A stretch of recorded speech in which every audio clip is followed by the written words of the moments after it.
Alright guys, welcome back to Right Brain Design. I'm going to do a little bit different for tonight. We'll see if I can go back to OBS Studio and see how things work for you guys. See if this is in any way helpful. Really trying to bring education back to the channel and make this a place you guys can rely on for a non-biased factual approach for whether it's your car, life, whatever's in your current gaze. So if you haven't seen this video yet, which a lot of people have not, this was made back in 2020, so about 2 years ago, and this outlines Nick Plavosky for Emtron, and they did a fantastic 2-hour kind of like video call with a few of the boys from Real Tuners Radio, and I loved how it came out. I think it was a fantastic overall video.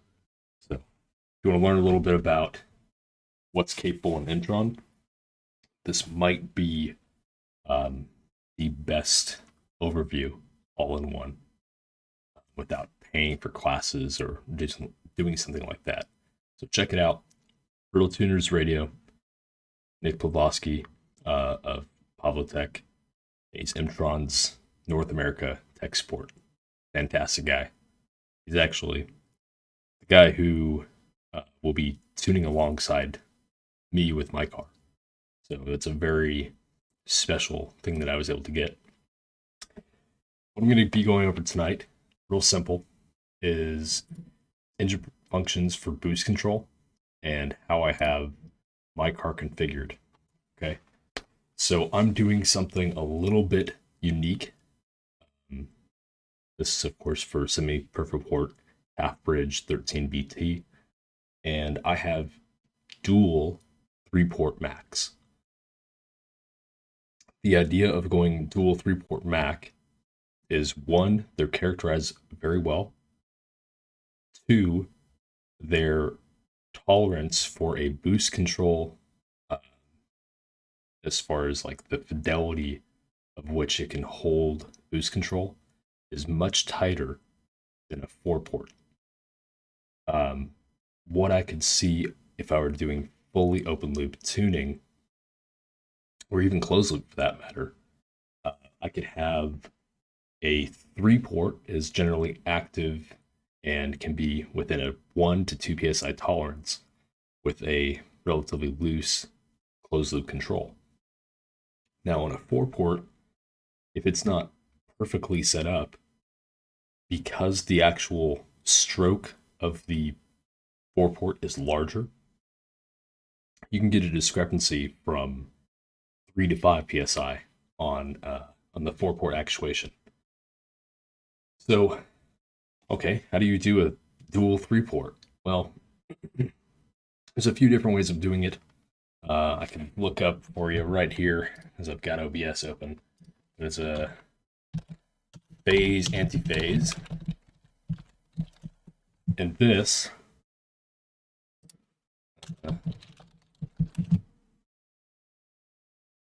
here it is right here. This is a fantastic way of doing it. So you could have the bottom port is your primary. That's going to be, if you don't do it this way, phase antiphase is essentially an inverse will go to the top port from what you standardly do on the lower port. So if you have your function of your lower port is the main one that we would consider tuning on most cars that only have a single 3-port Mac. They call this one antiphase. Honestly, I think this is what I would call the phase. It's the normally in-phase unit. And you would have this as a 0 to 100 duty percent. And then you do the opposite for the top, where you're getting 100 to 0. This way, you can have this one hold to its maximum pressure at 100% duty cycle, and then the upper is now loading with it. The downside of doing this is because you're doing both at the same time on the phase antiphase method, each change, instead of being very small and granular, is a larger change. So this is an excellent website. It's RB Racing RSR. They have the mil-spec wiring guides. They have, proper Pectel wastegate diagram stuff. This is a fantastic site. These guys are a great source of information. So the other way of doing a dual 3-port Mac, beyond what you're seeing on the screen here, which is the way that I'm doing it, is these two are going to be controlled individually. So I'm going to have my bottom right here, closed loop boost control. Then I'm going to have my top right here on open loop. You could do both of them closed, but then they could sometimes create like a crosstalk, or if you don't set up a parameter or a condition around them, they could be fighting each other. Much like if you see a short-term trim and a long-term trim on a fuel trim fighting each other. We don't want that. So that's why I decided to go closed loop on the lower port and open loop on the upper. And the idea being, I can pretty much max this guy out down here, and then this one I can lightly feed in and then run it against a feed forward boost control error. And the boost control error would say, if you're off by so much amount, add in on a compensated value over our base open loop settings. Let me show you guys what I did for compensations. So here's my Emtron file. This is set up as boost control. I have a user function up here for upper boost port. Okay. In other words, it's saying it has to be over this engine RPM, this manifold pressure, this throttle position, and then I'm going to put another one in here for closed loop boost control. Has to be over, I'll say like 90% duty cycle. So I can go here, boost, I'll say boost valve position. Okay, I'm going to put this over 90%. Okay, greater than 90%. So that way, none of these conditions, oh yeah, that's right, they all have to be on position greater than, there we go. So if I move this one to here and I put this to none, it ends up working as all three of these have to be in operation, and then this one works solo. So I'll put this over here to boost position. And I do apologize, this is going to be a little bit fast for some of you, but this to and, this to, now I'm realizing I didn't have to do that. The best part about this software is the fact that if you can think up a way, you can make it happen. There is, what I would say is, no limits to your imagination here. And then I've got a delay of 0. I can put like a 20 millisecond or whatever I want to put in for on and off. Okay, so going back to the main boost control, it's getting its boost pressure from the engine as its calculated boost pressure. The main thing I want to go over is how I'm doing my lockouts. So we've got throttle position lockout is 10%, so it will not enable the, I'm actually going to put that up to 15. RPM lockout, if my idle is 1800 RPM, that has to be, I would say at the very minimum, 500 RPM above that. So this one is going to be closer to 2200. Pressure lockout I want to have off. So this is something to where if you only want boost control to turn on after a certain boost level, so in other words, have it as a pre-spool mode or whatever you want to do, can be where you start this. And then this is engine temperature. So I want to have no boost control under 100 degrees. Simple enough. I can move this up to, let's say, 130. Okay. Next thing I'm going to go over is there's a dead time table. I'm not going to show that. I believe that is actually proprietary information. But we have the full calculated values of this duty cycle will do this, just like an injector dead table, right? It's very much set up the same way. Overall trim. This is if you just had no boost control set up. For me, I've got a 10-point knob, and you can just do a quick adjustment here. And go through here for the target tables. Clamp table. Clamp is always going to be like a maximum value. Okay, this is, you're thinking of this as what is the maximum my car should be able to request. And on Emtron, you can set up any single axis you want. So I can go here, I can say type in A, and vehicle speed versus ethanol content, right? I could change this to any single one of these run times. And there are, I think there's 2,000 or 500. So there's something, just a massive amount. I think for these, there's over 500. So if I had anything that I wanted to build an axis off of, it wouldn't be a problem.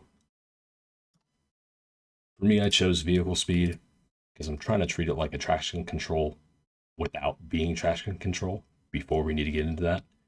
So I've got vehicle speed versus ethanol content. Right, so I'm having a maximum allowable of 17.7 pounds at 51 miles an hour. At sitting, it'll make 7. This way, it's naturally giving it a little bit of traction control because we're demanding a lot less boost out of it. I don't want it to have 18 pounds of boost at 30 miles an hour. That's just going to be way too much car. So next thing is we'll go over the target table. Hey, look, this one's fully zeroed out. And so I've got throttle area demand, which is what my main axis is for my VE table based on ethanol content. And this is all at 12 pounds, my wastegate spring. This next one is kind of a blend to my third one. So I've got 3 target tables, which I'll show you right here. Target table, 1, 2, and 3. This is my second table. You can see the max value is 21.3. I go here to my third, 34.24.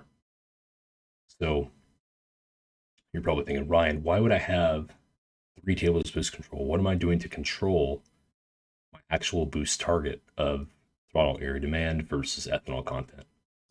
Well, on the bottom, I'm going to skip a few things. I've got a Z-axis setup. So for me, you could say, I only want it to be on target 1. I only want to be on target 2. I want to be on target 3. You can set up an individual cow slot, which is a quick way to adjust an entire map. And there's 4 different cow slots. This ECU. Or you could do a Z-axis, which is what I have.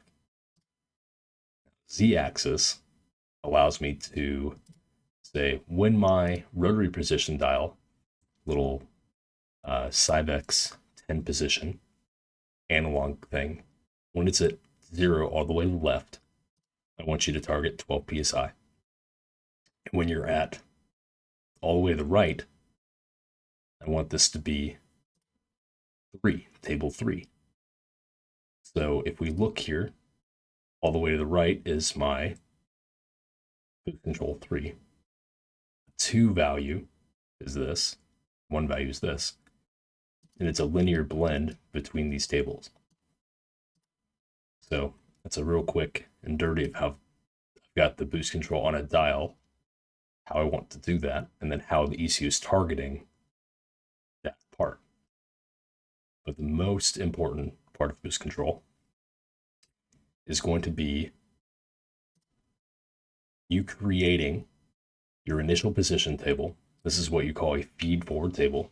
So if a 12-pound spring, you need 0 duty to get that.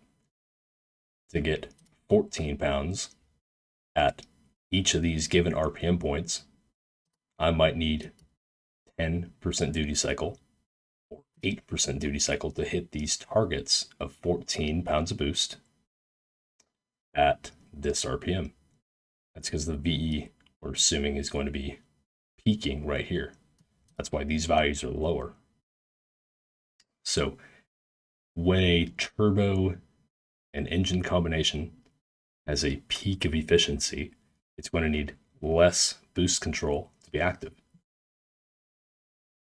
Same thing happens when a turbo falls off. You'll have to add to where it's falling off at higher RPM because now you're choking the turbo with back pressure. So this is our feed forward table for percentage duty cycle of initial position of the boost control solenoid. This is something that I'll be tuning. This is a tuning table. And that's in contrast to a target table, right? You're targeting these boost pressures, but you are tuning the initial position sensor because you're saying that you need 42% duty cycle at 3,700 RPM to hit 22 psi. You get that from logging. The next thing will be what I think is the most important stuff. So you've got your targets you can offset, and you've got the compensations that you should offset. So your targets, let's say I've got engine temperature, it's going to be standard target until it gets hot. Which right now, I'll let my car run up to 212 and it will be full kill. Anything over this, it's starting to pull. And I'll probably just take this value here, extrapolate something a little bit tighter. So let's do that right now. Go here to, say, 2.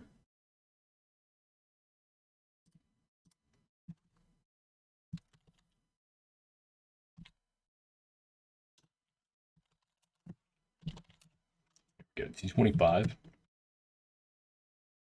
235.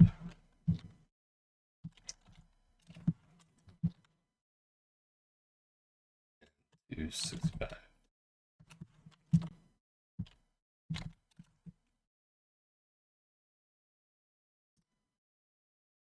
And we can let it interpolate. And what this will do, I'm actually going to put this value here. This value here. This value here. It should have a percentage of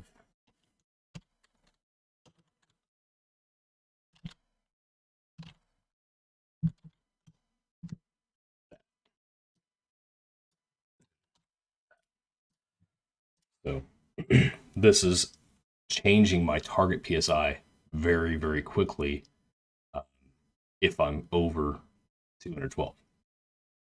Up to that point, it can do anything it wants to do. Then we'll go into our next one, which is going to be air temp. So air temp, same thing. I allow it to 158, and then I say, no frickin' way, shut this thing down. This is compensated by boost pressure target. And then I've got gear offsets. So I'm taking out boost per gear. I need to make this up to 6, but it doesn't matter. I don't have any user for these. So I could add in 3 more user functions. And again, these can be any axis you want. So if I wanted to have this axis and I say, oh, I want to have pick something random. AC system pressure versus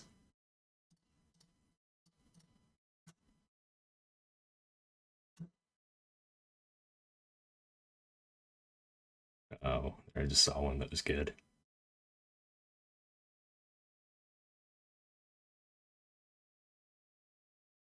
Shoot, well, I can do like a dual drive-by-wire enable switch or something like that. So I have my secondary, oh, here we go, anti-lag. Right, so I could put anything that I would want in these axes and put these as a offset for my target for boost control.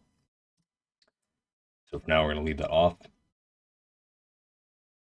And then getting to the most important part, which is the compensation tables. So I've got air temperature compensation. So when this is off, these are off of duty percent of the MAC solenoid. So these are like a granular change that the MAC solenoid will be doing to correct